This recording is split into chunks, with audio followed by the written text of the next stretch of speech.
మీతో ఉన్నారా? వాలంటీర్ల అంశాన్ని పూర్తిగా పక్కన పెట్టడానికి సిద్ధమవుతుంది అనుకోవాలా? ఎందుకంటే ఆ లేకపోయినా నడుస్తుంది, మేము చేసి చూపిస్తున్నాం అందం. ఆయనకి అదేం చేయాలో ఇంకా కన్ఫ్యూజన్లో ఉన్నారు.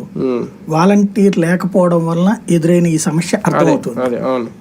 ఆయన ఇప్పటికీ పెన్షన్లకే పరిమితం వాలంటీర్ అని జనాల్ని నమ్మిద్దాం అనుకుంటున్నారు. ఇప్పుడు జనాలు కాకుండా ఏమన్నా పక్క దేశపు జనాలకు వాలంటీర్లు సేవ చేస్తే తెలిసేదిగా. అంటే పింఛన్లు అయితే ఆగవనేది ఆయన ఉద్దేశం. పింఛన్ కోసం వాలంటీర్ అనేది ఆయన నేర్చుకోవాల్సింది ఏంటి, ఆయన తెలుసుకోవాల్సింది ఏంటి?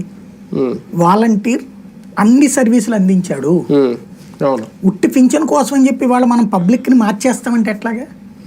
నా ఇంటికి కావాల్సిన సర్టిఫికెట్ తెచ్చాడు, నా ఇంటికి కావాల్సిన సంక్షేమ పథకాన్ని తెచ్చిచ్చాడు, నా ఇంటికి అనారోగ్యం వచ్చినటువంటి సందర్భంలో కరోనా వచ్చినప్పుడు బియ్యం పప్పులు ఉప్పులు తెప్పించి పెట్టాడు, రేషన్ తెప్పించి పెట్టాడు.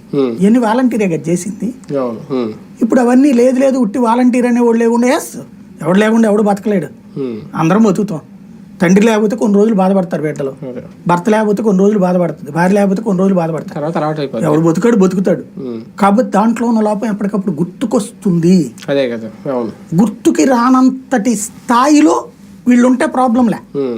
కోటీశ్వరుడికి బిడ్డలకి పెద్ద ప్రాబ్లం ఉండదు, లోటు ఉండదు. మధ్య తరగతికి కానీ లేబర్కి కానీ ఇంటికి సంపాదించి పెట్టేవాడు లేకపోతే సమస్య. ఇప్పుడు వాలంటీర్ ఉన్న రోజున ఆ ఏరియాలో ఉన్నోళ్ళు ఒక రోజు కూలి పని మానుకుని ఎవడన్నా ఇంట్లో కూర్చోవాల్సి వచ్చిందా పెన్షన్ కోసం? లేదు.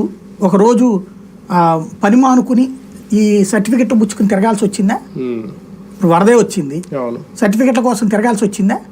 అవన్నీ వాలంటీర్ మొత్తం తీసుకెళ్లి సమకూర్చిచ్చాడు. లాస్ట్ ఈవెన్ అప్లికేషన్స్ అయినా వాడే దగ్గర ఇంటికి వచ్చి చూపించేసి సంతకం పెట్టుకుని పోయాడు కదా. మరి ఇవాళ రోజున ఏ పని కావాలన్నా ఆగాల్సిందే. ప్రభుత్వం తెలియకపోయినా ఆ లోపం లోటు ప్రజలకు తెలుస్తుంది.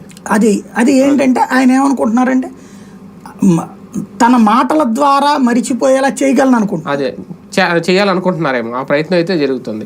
ఇదే నేపథ్యంలో దాదాపు ఒక 20,000 కోట్లు